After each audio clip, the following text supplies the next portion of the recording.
Yo! Big shout out to the big man above.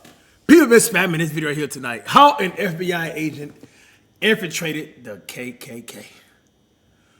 Woo! Crazy. Get to the video.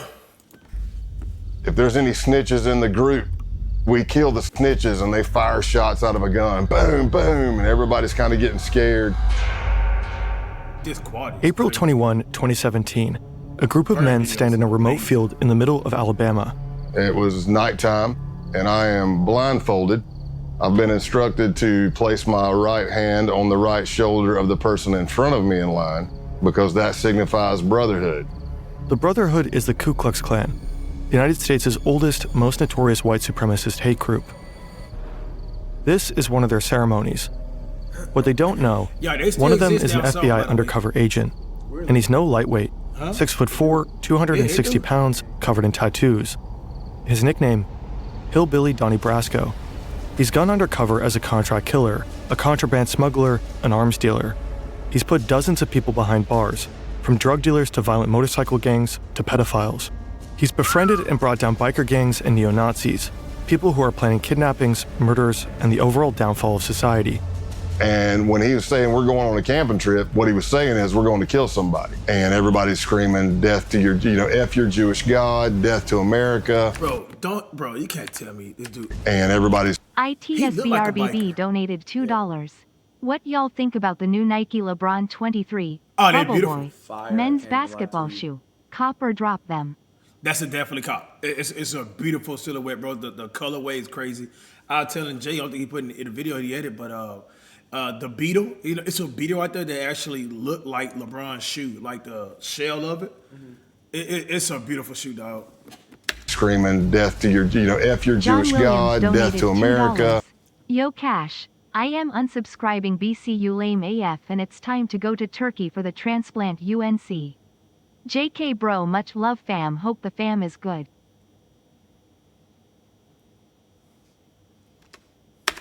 And then somebody says, if there's any snitches in the group, we kill the snitches and they fire shots out of a gun. Boom, boom.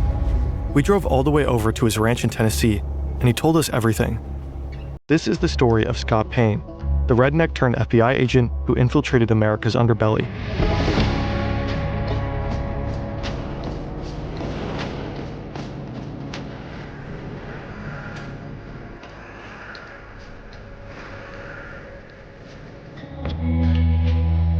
I heard the thing about the KKK is just not against black people. It's just like racist, not white.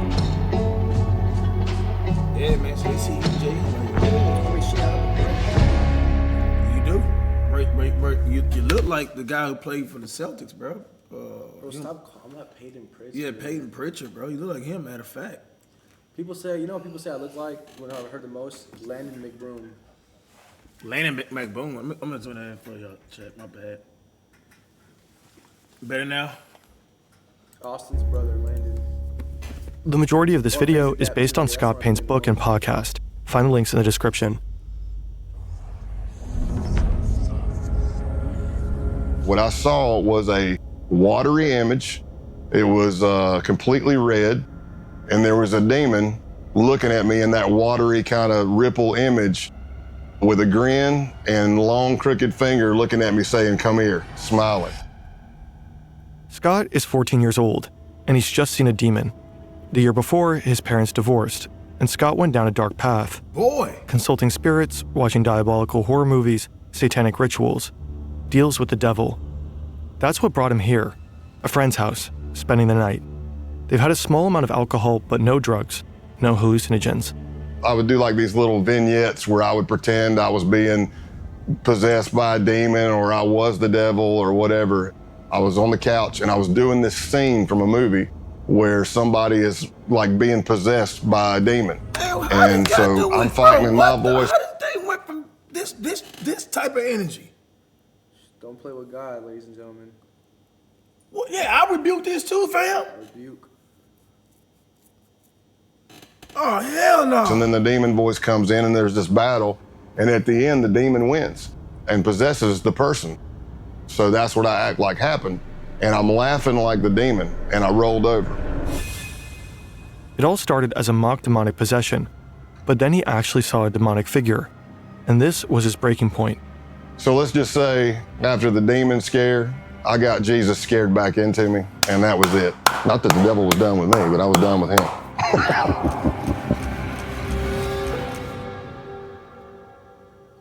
Halloween night 2019. This is Scott on his final major undercover mission. And this is a goat. It was stolen and is now at the center of a pagan ritual. It's been It's nearly... so serious, bro. And you know, Halloween is a night where, like, people, witches, warlocks, and everything, like, it's where it's enhanced. Like, it's where they do the biggest rituals, bro, on Halloween night. True story. I didn't know that. Yeah. Crazy. 35 years since Scott's first encounter with the devil. But on this night, the devil is all around him. And he's definitely not done with Scott. Now, we're all in a circle around the goat. Somehow I ended up at the back of it. I don't know how. It's bad luck on my part, I guess, but I'm holding the legs of the goat. He's got this blade, and he's bringing it up and bringing it down in a practice swing, practice swing, practice swing. And finally, somebody says, just do it. Eisen comes down with every bit of force he's got and hits the back strap of the goat, and I don't even know if it broke a hair. I don't know if it's because the back strap's too thick, the blade was too dull, but he hit it, and all you heard the goat was just go, bah, and I'm like, oh man, this is gonna get bloody and bad real fast. The man swings again. Again. Nothing. Finally, the blade is replaced with a gun. I said, whoa, whoa, whoa. And he's like, what? I'm like, man, look at what you're shooting at. We're all in a circle around this thing.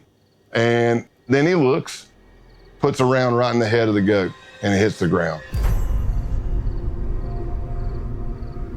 So you think you're done? No, you're not done. Gotta drink. Now they slice the throat of the goat, Yep. and they fill up a cup full of blood. One of them pulls out a sheet of LSD. He approaches each man one by one. Basically, they would take the hit of acid under their tongue, chase it with the blood of the goat to signify the sacrifice, or solidify the sacrifice. Scott is one of the few... You understand how hot the hell it is, bro? That's for eternity, bro. Agonizing pain, bro, there's no sleeping. There's no sleeping, ladies and gentlemen, in hell. Just pain all day. For eternity. Eternity. There's no, like, you don't get a rest day. who decline. So when it gets around to me at the end, I'm looking at the blood and it's already coagulated. It's all chunky and clotty, and I'm looking at it going, man, I really don't want to turn this up and drink it. I mean, this is disgusting. So I dipped my fingers deep into the blood, pulled them out, and then sucked all the... Cash read my last gifted message, fam. And Jay, you really look like white chocolate. White chocolate's crazy. Damn, I can't escape it. What's good with it, Claude? What's good, Cat? Hope all is well. Do you need an extra cameraman for Diamond Gym? If so, hit me up. I'm down for it. Stop being stingy with the damn chips. Claude, are you gonna be in New Jersey? I know it's crazy. I know who that is. I follow him on Instagram. Yeah, bro. I think we met him in person. Yeah, we did, right? Yeah, okay. I knew I wasn't tripping. Yes, we actually will need an extra We cameraman. did have a conversation about it. blood off my fingers. This is not the Ku Klux Klan. This group is younger, better equipped, and preparing for a bloodbath. And not only animal blood, but the blood of any human who isn't one of them. Jewish and Black Americans, and anyone they consider traitors to the white race. They're by far the most dangerous group Scott will ever infiltrate. Unfortunately for these tripping blood-drinking white supremacists, Scott Payne has other plans. It's exactly the kind of thing he spent the last 17 years working to prevent.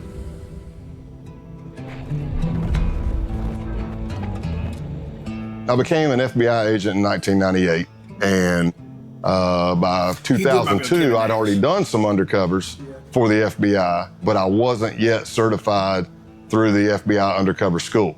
So I finally got a slot. Tattoo fire though. September 2002, Quantico, Virginia. This is the FBI Academy. If you make it through the year-long application process, if you pass the physical and psychological assessments, the tests, the polygraphs, the interviews, the background checks, if you make it through all that, you end up here, in a 20-week training program. If you get through the 20 weeks, you become an FBI agent. Scott's been here before. Now he's back, about to start the training program for undercover agents. Getting admission to the program is hard enough. Graduating is even harder. only about half the admittees make it through. It's a 2-week school with no days off. We're very big on sleep deprivation. You're going through multiple scenarios of all shapes and sizes. And there's only 20 slots for the class. Others break down. They make missteps during the high-pressure scenarios.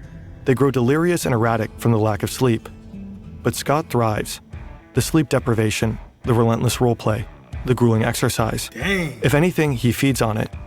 Meanwhile, he's learning from his people just idols, built different for it, legendary man. FBI agents like Joe Pistone, who spent 6 years undercover with the Bonanno crime family. But they don't always notice him. So I remember Joe Pistone coming to speak, and I was like a kid in a candy store, man. I'm like, oh my gosh, this is Donnie Brasco. This dude did 6 years undercover in the mafia. And he's teaching, but he has this thing where he keeps kind of wanting to walk right up to the desk. So he kept stepping on my feet. And, I was trying to get out of his way. What, man. And then finally, I tell you what, he's retired for sure. He can't get away with them tattoos, bro. He's retired, Chad. I tell you right now. No more undercover scenarios for him. and I was trying to get out of his way. And then finally, as he's teaching, he just looks down at me and he says, Man. Jesus, kid, either you got the biggest feet I've ever seen or I can't see. And he throws a couple of bucks on the desk because he's like still in mafia mode. He throws a couple, he goes, hey, go get yourself a shine on me. And I just took my feet and shoved them under the seat, man. Joe Pistone may have scuffed up Scott's shoes. What neither of them could have known at the time is that Scott would go on to fill Joe's. Wow. The FBI Academy trains agents to take down bad actors. More and more of these criminals operate online. Scammers, identity thieves, fraudsters, the list goes on. Such criminals rely on your personal data, your name, your phone number, your email address. Have your exposed data deleted. With their unlimited plan, Incogni even can submit from the interviewers /careful. Undercover in the FBI, if you're looking on paper, I really didn't jump out. Scott doesn't have a fancy degree. He doesn't speak any foreign languages. His nickname is Big Country, for obvious reasons. So he begins to work as an instructor at the school he just graduated from. Unorthodox, but it got him noticed by the right people. I'm role-playing in these scenarios, and people that are there who are senior undercovers are watching because they're trying to recruit for other cases, and that's how my name started getting out there. So after months, there's finally a possible assignment, one that Scott is perfect for. Sure, he's a redneck with almost no foreign language skills, not suitable for many undercovers, but he has something most other agents don't. He doesn't need to pretend to be a hard-living misfit. He is one.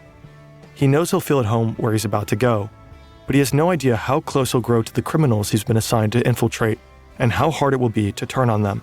People always have their own opinion of what undercover work is. Some people say it's acting, some people say it's lying. Essentially, this is the definition of undercover work. You are building relationships that you're going to betray. Straight like that. Scott is on a mission, and his targets, these men, have just arrived. They're members of the Outlaws Motorcycle Club, the main rivals of the Hells Angels. They've been implicated in drug trafficking, prostitution rings, money laundering, the list goes on. And they're notorious for violence against rival gangs. Infiltrating them is exceedingly difficult. Scott Payne is here to do just that. But there's a problem. Part of the intelligence Scott was given is wrong. He was told they wouldn't be wearing their colors. Obviously they are. Scott has hoped to strike up a casual conversation, letting the topic of motorcycles arise naturally.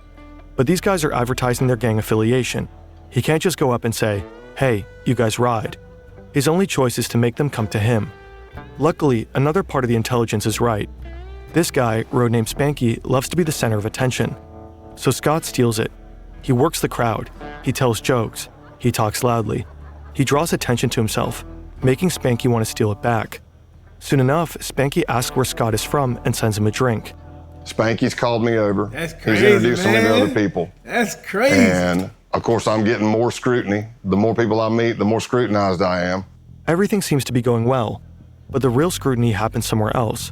So I walk into the bathroom, and as I'm at the urinal, in a lot of bars, there's like a little box in front of the urinal, plexiglass. It might be flyers for a band coming up or a stripper coming to town or something like that. So I can see a little bit of a reflection. And I see this jacked, big dude come walking in. And I see him looking at each stall, and he's like, okay, that's empty. I see him looking under the stalls to make sure nobody's in there. And I'm watching this from a reflection. And then he comes walking up right beside me, and for a split second, I thought, oh, I'm getting jumped. I'm getting jacked right here. And that didn't happen. He says, so what brings you to Massachusetts? All undercover FBI agents. Pause, man. Like, we in the stall, bro. We talking, bro. Are you next to me? Next to me, we talking, bro. Like, just peeing, bro. Like, what bring you to Massachusetts? Not you. Come on, man. Let's go back outside and talk, bro. We can carry this outside, bro. Agents have a legend, a detailed made-up backstory that they have to commit to memory. He's from deep South Texas, up in Massachusetts for work. He loves Harleys and whiskey, and his name is Scott Calloway. As it so happens, the guy grilling him in the bathroom is also named Scott. The meat check is crazy. Yeah, it's definitely a meat check. It's a couple meat checks. It's a couple meat checks. A couple of glances. All right. Whoa! Scott Town. A lot of undercovers, you bond with people, especially deep undercover long term, but there's never been another person I bonded with closer than Scott Town. For a year and a half, Scott gets to know the outlaws. He drinks with them, rides with them, fights alongside them. He gains their trust. He becomes their friend. They call him Tex. Scott's legend may be a lie, but the friendships are real. Scott Town becomes like a brother. He likes to drink, I like to drink. He likes to fight, I like to fight. He likes to ride and lift, I like to ride and lift. We completed each other's sentences. We were just kind of cut from the same cloth. They even both have a daughter who's the exact same age. Scott Town is kind of a doppelganger, the person Scott Payne might have become had he not gone into law enforcement. Another gang member, Brian De La Vaga, aka Clothesline, also becomes a close friend of Scott's. He said, and these guys are my brothers, and I grew up around them. He said, but I really don't have that many friends. Somebody that I know would take a bullet for me and that I would take a bullet for. And in my mind, I'm looking at his face and I'm going, oh no, man, don't say it. And he looks at me and says, you're one of those guys. Tomorrow is the big day. Over the course of last year, Scott has convinced the outlaws that he's a high-ranking member of an international theft ring. They begin running jobs together. It begins small, with insurance fraud and vehicle trafficking. An outlaw reports a motorcycle as stolen. He then files an insurance claim, while Scott sells the motorcycle across the border. A double win. Money from the insurance company, money from the sale. They do this again and again, with motorcycles and other vehicles. But tomorrow's job is different. Some of the outlaws will be serving as security during a major drug deal, a gig arranged by Scott himself. He's revealed that he has connections with a Mexican drug cartel. No surprise, considering his line of work and his proximity to the Mexican border. The stakes are high. If they get caught, they'll be looking at serious jail time. And if something goes wrong during the deal, the bullets will start flying. So when Scott is told to meet the outlaws at their clubhouse, he's not surprised. They probably want to go over the plan one last time. Scott arrives. The place is familiar. He's been here countless times. He knows what's behind every door in the building, except one. Clothesline leads him to that very door. Now he realizes that something is wrong. Scott is told to strip. They need to check him for a wire. Because of the stress of this happening. Man, just ask old boy, man. He know what he got. You want to check this man out so bad? Ask old boy to stall, bro. I mean, yeah. Shit, I mean. He got measurements, he knows. Sheesh. I forget my middle name.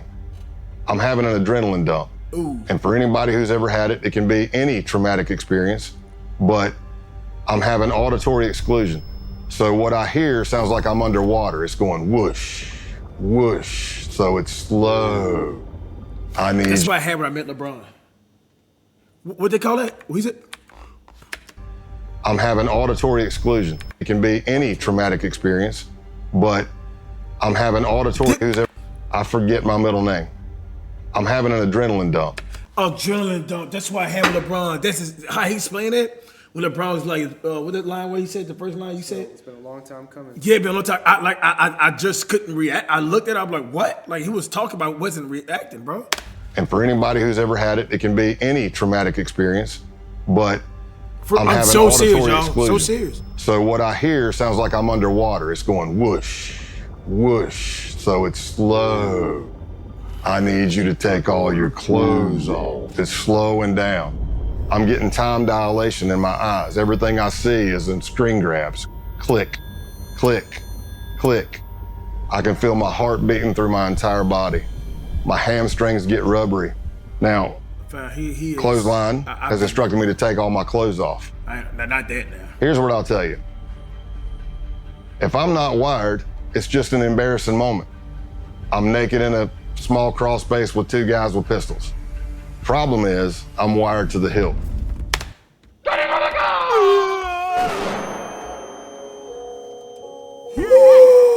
Woo! How you get out of this? I love to, bro. How you get out of this, bro? Woo! But they don't find anything. Scott's recording equipment is not taped to his chest, but in his clothing. So my adrenaline starts settling, Wow. and I'm starting to come back to normal, and I think I'm done. And I get my pants back up. I don't know if I have my boots on yet or not. And then Clothesline grabs a piece of clothing that I was wearing. And that piece of clothing has a recording device in it. And I'm watching him, and he starts grabbing the clothing, and he's going through it nice and slow with his fingers. And I don't realize I do it, but there's an audible sigh. You can hear me go, because I don't even know. I don't even know I'm doing it. And he looks right at it and misses it.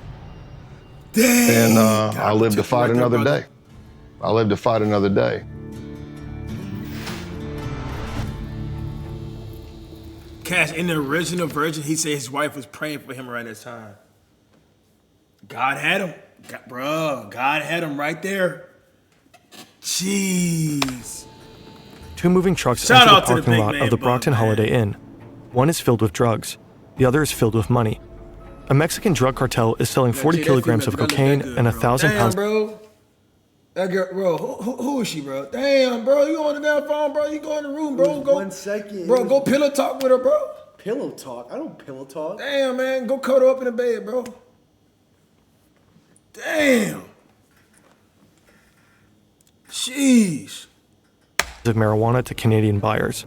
The Mexicans aren't taking any risks. They've arranged an American security detail, the Outlaws. Surveillance at every entrance. 4 men in the parking lot there to provide protection, Bro, Jay unload the Super, drugs, bro, and who count the you money. texting, man? Everyone is armed and She probably antsy. watching the stream, bro. He probably gave her the link. Hey, man, he's right here. He's good. Damn, man. Get his man for a couple more minutes. He be all right. Bro. Damn. One false move and all hell could break loose. The deal is wrapped up quickly. The transfer is complete. All the money's there. The Outlaws are particularly Super job, relieved. bro. They may be tough, but this is their first time working with a cartel. Now they'll get paid $15,000 for their services. Scott counts out the cash. He did it. He successfully tricked them. The cartel? FBI agents. The Canadians? Also FBI agents. 8 months later, a hotel in Nevada. Scott's been laying low, coordinating his undercovers from afar. His outlaw friends think he's going through a divorce. In reality, he's been diagnosed as overassigned after experiencing a severe stress-related panic attack. He's been ordered to take a 6-month timeout. He's been teaching during this time. His current class, ironically enough, is called Undercover Stressors.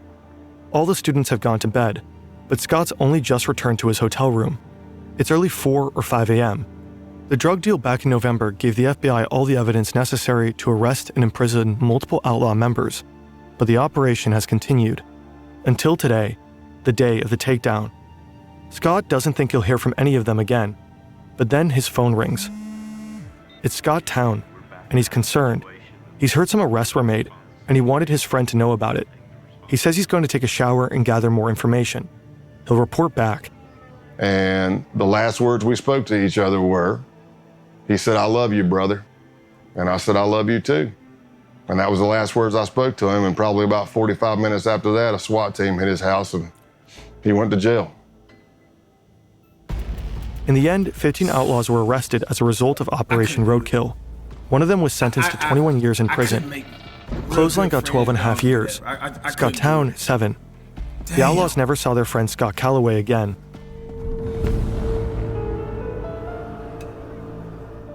The Ku Klux Klan emerged in the wake of the American Civil War. From the very beginning, they were racist to the core, raining terror and death on black Americans. In the late 19th century, they flogged, tortured, and lynched politically active black men, raped their wives, shot their children, and burned their schools. Historians consider them to be America's first terrorist movement. Today, the KKK remains active, but only as a shadow of its former self. Fewer members, less influence. However, burning crosses is still one of their favorite things to do, I'm not even. and they You got stay. another phone, bro? Bro, I'm not even moving a fucking muscle. I'm watching the video. Bro, she in the chat. Bro, what? What's going on, Jay? No, it's cause I just looked at you real quick. Why is everyone on my? I haven't done anything. True to their I'm watching the roots. video. Naturally, as a terrorist organization, they have to act in secrecy. You might assume that infiltrating them as an FBI agent is not the easiest feat. So you may ask yourself, how do you contact the United Klans of America? Well, it turns out the group I was looking at had a hotline. Scott starts talking to a guy named John Jack, What? a Klansman whose passion for Jack Daniels earned him this nickname. Scott tells him he's got the number from a group of bikers he met at a gas station. It's a plausible story. Scott looks the part, and his time with the Outlaws taught him how to play it. Biker gangs and white supremacists often run in the same circles. Jack starts talking about this rally that's coming up. Vendors, burning crosses, country music, the usual. But there's a problem. He said, I'm not gonna lie to you, Scott. I had a band lined up, but the singer just got locked up, and I really don't know what the hell I'm gonna do about music. And I thought, this could be my end. Mr. Clean donated And I said, $2. did I have Why an the FBI gotta do all this to take the KKK down? Just go in there and light them boys up. That's not how it works. That's not how it works, dog. It's really not. I know. Dog, we're in America, bro. Everybody got freedom, dog. You can worship who you want. You can be what you want. It's crazy, man. Yeah. You're not committing no crime. Mentioned that I'm a musician and a singer.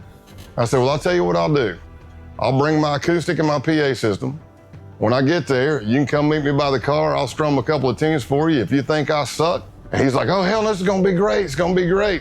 Scott doesn't know that he just signed up for something far more sinister. April 21st, 2017. It's the day of the Ku Klux Klan rally. I got lost multiple times until I finally drove up on this empty, lot fenced in the middle of nowhere, but it wasn't hard to spot because the Nighthawks, which would be the Klan members in all black, who were the security force, are all standing at the gate with guns. And a lot of these people were felons. Scott's ready for an interesting time. He's been to plenty of biker gatherings, and perhaps this will be similar.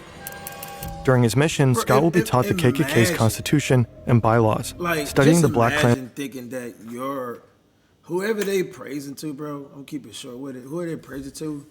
Thinking that another race of human beings is less significant of them. Imagine that. Yeah. Handbook, which he'll learn to refer to as the Cloran. He'll become familiar with the original mystic insignia of the Klansmen. He'll learn this all in class with a K, so that he can pass the K-Uno test, a prerequisite to getting fitted for a robe. K-Uno stands for character, honor, duty. Who is J.K. It's getting dark, and he's been invited to participate in a naturalization ceremony. He has no idea what this means. TikTok clips. He's a Redskins fan. He's a live streamer. He does just reaction videos, but he's super funny. I don't know if he hoops though. I've never seen clips of him hooping. Is he white or black? He's black. He's funny ass. Is he tall? I don't know. I've never seen like his He got dreads? Nah, I think he has like short hair. Pretty sure. You think he inclined 315? Fuck no. Oh, it's light work. But he a cool dude though, I could tell. His videos. Yeah, I ain't been cool on court though, Jay. Oh yeah. You know, for sure. that's Battlefield time. Rondo, where you from, dog? Is he here? Oh yeah, he's drinking one. I want my ones cash right there. Yeah.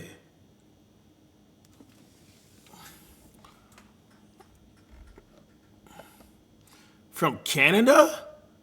DC, bro. But all the newbies are doing it. He'd stick out if he didn't. And that's how he finds himself in the middle of a field, blindfolded, holding the shoulder of the man in front of him, a gesture meant to signify brotherhood. They are told to raise their right hands and repeat an oath. I do swear from this moment forward And then they tell us to get down on our knees. to fostering the welfare of the white race, So I'm on my knees, blindfolded. and further the work of America's greatest movement. They take my blindfold off, and there's a Ku Klux Klan member in a green robe. And he has this sword, and he kind of knights me. The United Klans of America. And then we all hug, and there's like a little bit of a celebration. And I'm not sure what happened. And then it hits me as I'm walking to my truck. I'm like, I think I just joined the damn Klan. Yep, that's what that was. So I got naturalized in the Ku Klux Klan that night. Scott's time at the KKK will end up being relatively short-lived. The case isn't really going anywhere. And there's another group coming into focus, a far more dangerous one. In the FBI, we started encountering more violent type extremism, not the KKK types. We're talking advanced neo-Nazism. And it led me to an accelerationist group called The Base. The base mission will provide to be far more extreme than anything Scott has ever seen. The network of violent white An supremacists. extremist group known as The Base. Violent neo-Nazi terrorist paramilitary group called The Base. On August 11th, 2017, crowds of people marched through the campus of the University of Virginia in Charlottesville, chanting racist and anti-Semitic slogans. They were protesting the removal of a statue of Robert E. Lee, the famous Confederate general. You the goat cat. The next day, they were met by counter. I'm nominated right beside you. Oh, he was nominated in the streamer. Yeah, Janky, yeah. Oh, that was you, dog. God is great. Facts. Facts, brother. Okay, Janky, got you, man. Shout out to you, bro. Definitely will drop you off in the court, bro.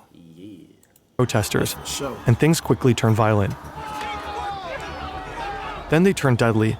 A white supremacist drove his car into a crowd of counter-protesters, injuring 35 people and killing Heather Heyer. For some, the Unite the Right rally was a wake-up call, surprising proof that white supremacy persists in America.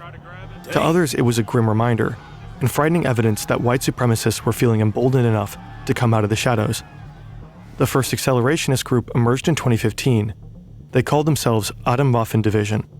They'd been inspired by the writings of the neo-Nazi James Mason, whose book Siege had become a sort of Bible for accelerationists. The book denies the Holocaust and attacks homosexuals and Jewish people.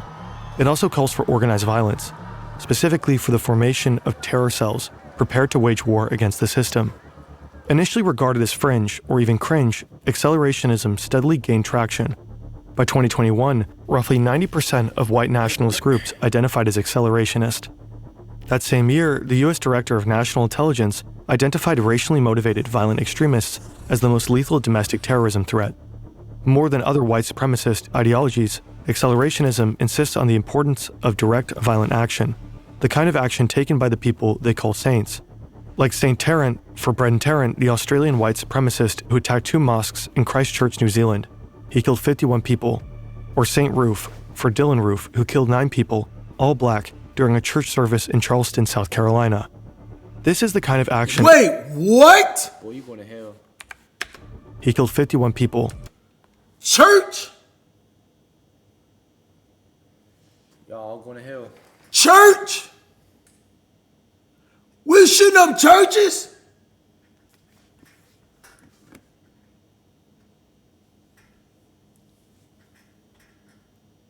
That made me uneasy right now. Or St. Roof, for Dylan Roof, who killed 9 people, all black, during a church service in Charleston, South Carolina. This is the kind of action accelerationists believe in, action that will further destabilize society, that might finally lead to societal chaos. They are explicit about this. Roof, for example, said he'd hoped to ignite a race war. Failing that, though, the purpose is to inspire more violence, which is exactly what such attacks have done. Bro, Scott Payne just signed up on Facebook. He's about to publish another racist post. His goal is to get banned. But nothing happens. A fellow agent points out that he doesn't have any friends. He adds a few people, and that does it. He's promptly kicked off.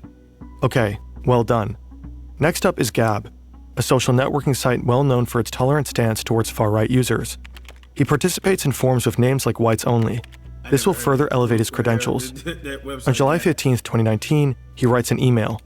I've been seeing your stuff and I'm definitely interested. Survival and self-defense. I like it. The next day, a ping. Thanks for contacting the base. You can learn more about us on our official Gab account at the base. If you're interested in joining, please provide the following info to begin the vetting process. The base is a white supremacist neo-Nazi group. They were just founded a year ago, and they are accelerationists through and through. Their plan entails assassinations, sabotage, and acts of terrorism. Their targets are black people, Jewish people, and anyone they consider traitors to the white race. They want to do guerrilla warfare tactics, so it's murdering. So their God is going to be pleased with their actions, what they did in a mortal form. Hey, man, big man, yeah, I done killed these people right here, and I deserve to go to the pearly gates. Fool. You fool. It's telling me, bro, it got to be some type of form of possession and brainwashing, dog. People and disappearing. It's poisoning a water system, taking down a power grid, derailing the train, anything that causes chaos. The idea is that after the collapse, the group's cells scattered across the world will form white ethno-states led by white supremacists. This event, total societal collapse, has a special name, the Boogaloo. Now, Scott is trying to join them. They ask for his name, White Warrior 88, and his age, 44. Scott Payne is actually 48, but he knows most base members are between 18 and 25. He wants to seem as young as possible. Sex, race, location, military experience, fitness level, special training, and organization affiliations. Here, his past undercover experiences pay off. He mentions the Klan and biker gangs. So here I am, approximately for a week or more, I'm emailing back and forth to somebody with a Proton email account. And they're asking me all kinds of questions about my ethnicity, what I can bring to the table, what is my history. And I laid out a story that I was a old biker, shocker, and a former skinhead from South Carolina. As Scott would find out later, the owner of that email account was none other than the founder of the base himself. Online, he's known as Norman Spear and Roman Wolf. He's been on the public's radar since 2018, but his true identity is unknown. That is, unless you're in the FBI. Ronaldo Nazaro is 45, American, born in New Jersey. He'd worked as a contractor in Iraq for the Department of Justice. Now he's in Russia, but it's 2019. You can organize neo-Nazis into a network of accelerationist insurgents from just about anywhere. The email exchange continues for less than a week.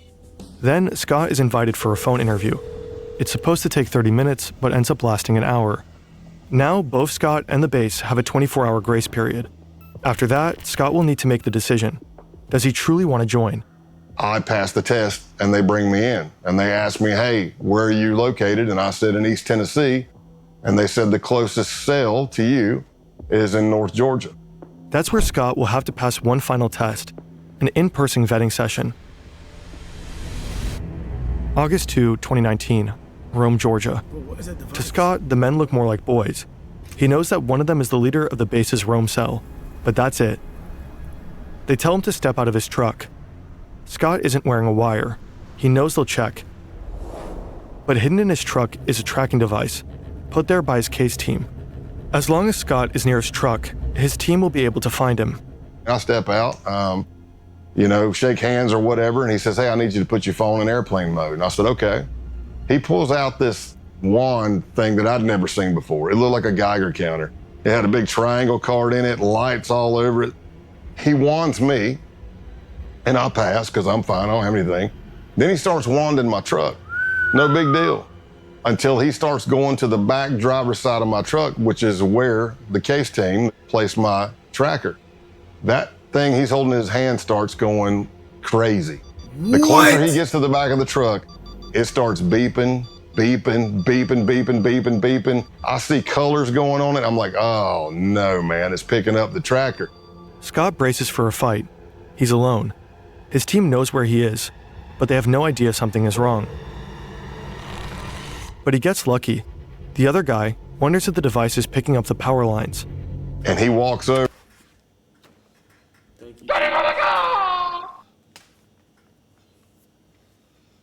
near-death experiences right there, man. Man, yo, this crazy. How we know how he's escaping. It's crazy, bro. And it goes crazy. And he's like, damn it, yeah, or whatever he says. Yeah, it's the power lines. Hey, follow us to another location. Scott has to act fast. He has to get the tracker deactivated. And I'm calling the case team and I'm like, hey, you need to shut that tracker off. And at first they're like, well, we can't shut it off. And I'm like, you have to shut it off. And they're like, well, if we shut it off, we're not sure. What if we can't get it back on and we lose you? I said, here's what I'm telling you. Whatever they have is picking up the tracker. If you don't shut it off, this is going to be a very fast undercover because it's going to be over as soon as we get to where we're going. They arrive at an abandoned concrete plant. And I'm thinking to myself, oh, this is great. How many movies have I seen where somebody's killed in an abandoned concrete plant? I hope they got the tracker off. They pull out the wand, they wand me. No, I haven't, Weaver. And I passed. Scott is in. By this point, Scott's been around the block. The outlaws, the Ku Klux Klan. But nothing could prepare him for what comes next. This dude been around the globe, huh? Scott has been with the base for over 2 months now. As a boy, he loved camping with his parents and friends. He'd explore the woods, go fishing. But the camping trip he's just been invited to isn't like the ones he used to go on. The list of things to bring contains some unusual items. Weapons, ammunition, and the same kind of camouflage. Flecktarn, worn by the German military. This is no ordinary camping trip. This is a hate camp, an extended training session to prepare members for the Boogaloo. Hand-to-hand combat, weapons drills, grappling. By now, Scott has attended a number of similar training sessions, but this one is different. It's longer, 3 to 4 days, and it's bigger, with base members coming in from around the country. Texas, Alabama, Michigan, Delaware. He's familiar with many of the men he'll be camping with. At least he knows most of their online pseudonyms. Can't Go Back, Ison, Punish Snake, Dima, Big Siege, Zoomnat, all from out of state. And of course he knows his fellow Georgia cell members, Helter Skelter and Pestilence, who vetted Scott back in August with the cell leader himself, Bruh, TMB, the militant Buddhist.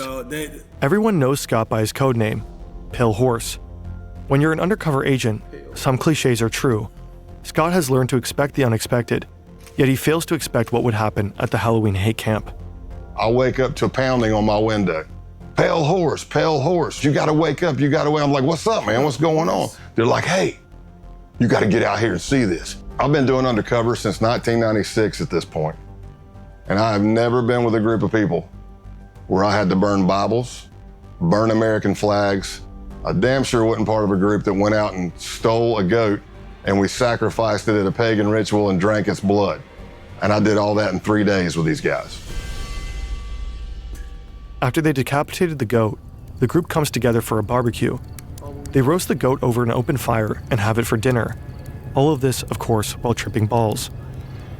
It's impossible to know what blossomed in their brains that night, what hallucinatory horrors they saw. If their drug-fueled fantasies were anything like their sober ones, then they dreamed of death and destruction, of killing Black Americans, Jews, anti-fascists, and communists, of the Boogaloo. Scott has become upsettingly familiar with these fantasies, and with the beliefs that produce them. Behind each pseudonym is a young man, and within each young man is a darkness. The militant Buddhist's real name is Luke Lane. If the Boogaloo requires it, he says he could kill his dad. Pestilence is Jacob Cotterly.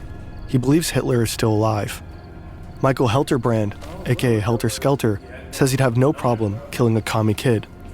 Punish Snake, a former Canadian soldier who'd been doxxed by an undercover journalist, gets emotional talking about it, but he knows he'll have to kill his ex-fiancée when the Boogaloo kicks off. She's half black. Scott Payne records all of this, and as he earns their trust, he records more. And we did more and more trainings through that Saturday, but by that Saturday night, we went back down to the holy site and had a bonfire. And that's where the American flags were burned. That's where holy Bibles were set on fire. And everybody's screaming, death. Gotta go, man. Dog, them boys possessed, man. They are burning holy Bibles. This man, one of the guys know he gotta kill his ex-wife, correct?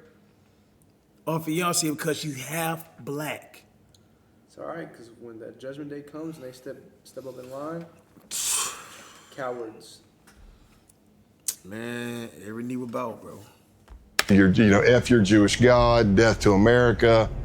And when that training camp ended, that's when I advanced even more in them trusting me. And that's when TMB and Pestilence started bringing me in on murder plots that they had. It's more than 2 months later, and Scott is back at TMB's farm, the 100-acre property where the Halloween hate camp took place. For the last few weeks, TMB has been talking about another camping trip, but he's been All right, cool. ID med both you guys on Instagram. Whenever y'all have a chance, let's talk about it. Already, Clark. He doesn't want to share information via chat. $2. These KKK dudes gotta be the biggest group of losers on the planet. Facts. Not a single one of them have lost their virginity. Straight clowns. Real talk. Besides the one who gotta go kill his ex-fiancée, man. She probably left him. Yeah, she did. That's why he's there. Scott has convinced him to meet. He wants details. It turns out the camping trip isn't a camping trip. It's a hit job. TMB creates a separate chat room called the camping trip. And when he was saying we're going on a camping trip, what he was saying is we're going to kill somebody. Their target is an active Antifa couple in the Georgia area. It was going to be me, TMB, Pestilence, and Helter Skelter. And we were all going to make entry into the house. TMB wanted me to go with him to kill everybody, while Helter Skelter would be covering out the window to make sure no cops were coming and stuff like that, or help. And then Pestilence was going to set the house on fire.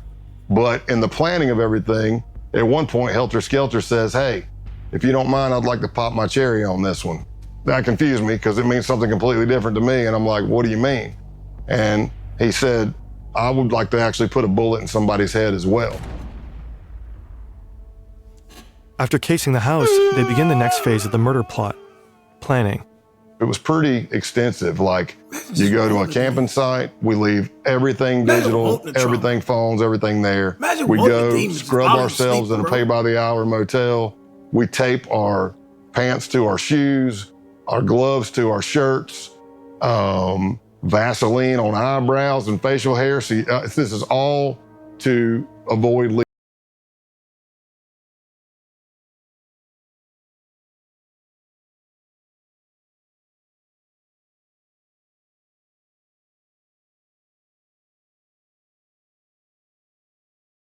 and tell him that I'd killed somebody before. Bro, this dude.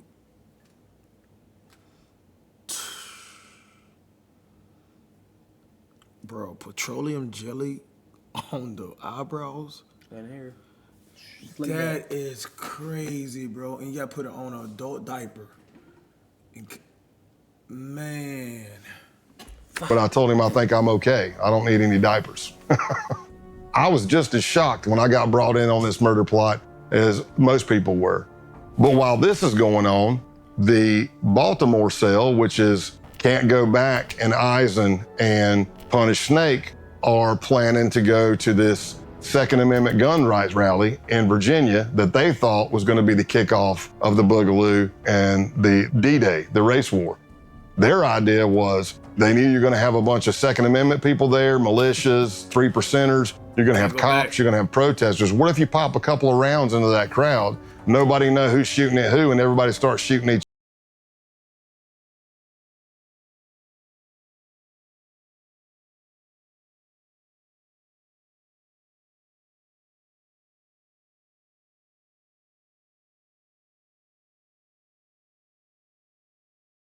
Finally, the day of the bust arrives. It's a Wednesday, and I'm in Rome, Georgia. I pick up Luke, who's TMB, to go to lunch. And we pull out, and as I'm driving down the road, I knew what my ruse was gonna be. I was gonna say something was wrong with the truck, but sure as you know what, what's up? The truck made...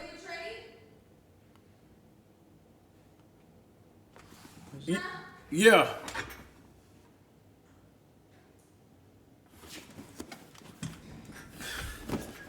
You know my busting rhymes, man. I don't. It's some loud sound I've never heard. I didn't hit anything. Something just went, and I was like, did you hear that? He's like, yeah, and I go, man, if my brake calipers are frozen again, I'm gonna be, because that did happen. So I took a left out of his neighborhood, pre-planned by the SWAT team, and I pull up tight to a fence. And as I go, hey, I'm gonna get out and check the truck. So I'm walking around the back of the truck, another vehicle pulls up. He doesn't know who they are. I know who they are. They're part of the case team. And the guy says, hey man, you need any help with that? And I look up and I'm like, oh my gosh, I can't believe it's you. What are you doing in Rome, Georgia? He goes, what are you doing here? I'm like, man, I haven't seen you. And as I'm doing that, there's the distraction. Here comes a Bearcat with a SWAT team over the hill, barreling down the hill. But Luke's looking at me, not at the car coming. And when that thing is coming, I jump in the back of the agent's truck and I'm like, go, go, go. And you could hear the SWAT team giving commands. And luckily, the arrest went down without an incident. The next morning, SWAT teams arrested Ison, Can't Go Back, and Punish Snake. Essentially, we kind of tore down the base. Luke Lane, aka TMB, was sentenced to 6 years in prison. Jacob Cotterly, Pestilence, got 13. William Bilbro, Ison, 5. Patrick Matthews, Punish Snake, and Brian Lemley, Can't Go Back, 9 years. According to a recent Guardian article, the base is enjoying a resurgence. Its founder, Ronaldo Nazzaro, continues to live in St. Petersburg. Scott retired in June 2021. I told y'all he retired, y'all. There's no way, bro. He done. He gotta be. Bro, look at his tattoos, man. Look, bro. He's tough. At his retirement ceremony, attended by friends, family, colleagues, and top FBI brass, June 30th was named Scott Payne Day. Hey, man. Yo, YouTube video, bro. Yeah, hey, I couldn't do this. I tell you now, I could not make friends and actually get to know your family or whatever it is and go and backstab like that. I just can't. Some people can do it. I understand it. We need people like that. Yeah. You know? Some people built like they could do it, bro, you know, for the greater good, but I just can't, man. Yeah.